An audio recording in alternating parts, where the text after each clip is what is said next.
সকল বন্ধুকে বাংলার বিকাশ ইউটিউব চ্যানেলে শুভেচ্ছা জানাই। আজ তোমাদের সামনে হাজির হয়েছি বিএ সেকেন্ড সেমিস্টার ইতিহাস মাইনর 2024-এর সাজেশান নিয়ে।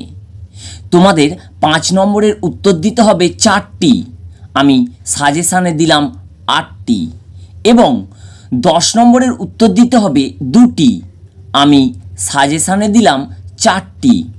তোমরা এই কটা প্রশ্ন খুব ভালো করে তৈরি করে যাও, দৃঢ় বিশ্বাসে বলছি সব কটা কমন পাবে। 2024-এর জন্য এই সাজেশানটি তোমরা তৈরি করো, 100% তোমাদের কমন আসবে।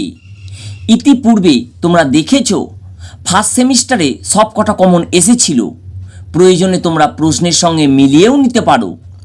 সেকেন্ড সেমিস্টারেও দেখবে সব কটা কমন আসবে। সম্পূর্ণ ভিডিওটা দেখো এবং মন দিয়ে শোনো। ভালো লাগলে অবশ্যই লাইক করো এবং পরের ভিডিওর নোটিফিকেশান পেতে অবশ্যই চ্যানেলটিকে সাবস্ক্রাইব করে রেখে দাও। এবার আমি মূল আলোচনায় ফিরছি, তোমরা সঙ্গে থাকো। দেখো, আমি এবার সরাসরি সাজেশানে প্রবেশ করলাম। তোমরা আমার সাথে খাতা কলম নিয়ে বসো এবং সাজেশানটি লিখে ফেলো। বিএ সেকেন্ড সেমিস্টার 2024 ইতিহাস সাজেশান মাইনর। তোমাদের 5 নম্বরে লিখতে হবে 4টি, আমি সাজেশানে দিলাম 8টা। তোমরা এই কটা প্রশ্ন খুব ভালো করে তৈরি করো। 1 নম্বর, হর্ষবর্ধনকে সকলোত্তর পথনাথ বলা কত দূর যুক্তিসঙ্গত তা লেখো। এই প্রশ্নটা তোমাদের জন্য খুব গুরুত্বপূর্ণ। 2, নালন্দা মহাবিহারের ওপর একটি টিকা লেখো, এটাও খুব গুরুত্বপূর্ণ। 3, রাজেন্দ্র চোলের সামুদ্রিক কার্যাবলীর বিবরণ দাও, এটাও তোমরা তৈরি করবে। 4 নম্বর, বিজয় সেনের সামরিক কৃতিত্বের মূল্যায়ন করো, এটা ভিভিআই। পরেরটা দেখো, ধর্মপালের রাজনৈতিক কৃতিত্ব আলোচনা করো। অর্থাৎ তোমাদের এই 5টা বললাম, এই 5টা খুব গুরুত্বপূর্ণ, তোমরা অবশ্যই তৈরি করবে।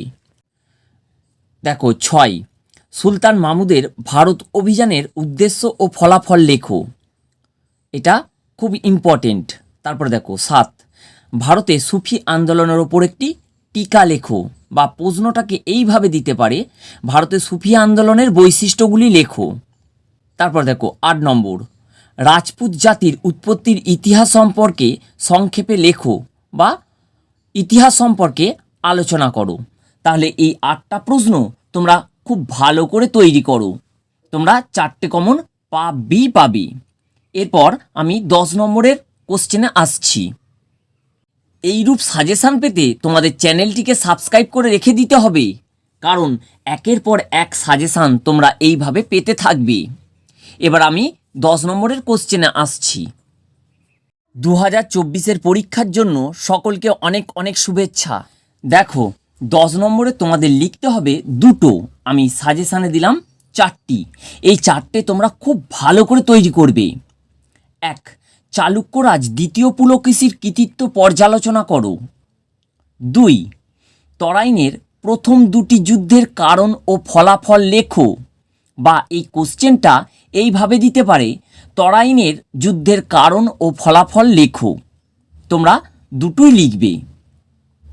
3, চোল স্বায়ত্তশাসন ব্যবস্থার প্রধান বৈশিষ্ট্যগুলি লেখো, এটা খুব গুরুত্বপূর্ণ। 4, মধ্যযুগে ভক্তি আন্দোলনের বিবরণ দাও এবং গুরুত্ব লেখো, তোমাদের গুরুত্বটা আলাদাভাবেও দিতে পারে 5 নম্বরের, তোমরা একটু লক্ষ্য রাখবে বা সেইভাবে তৈরি করবে।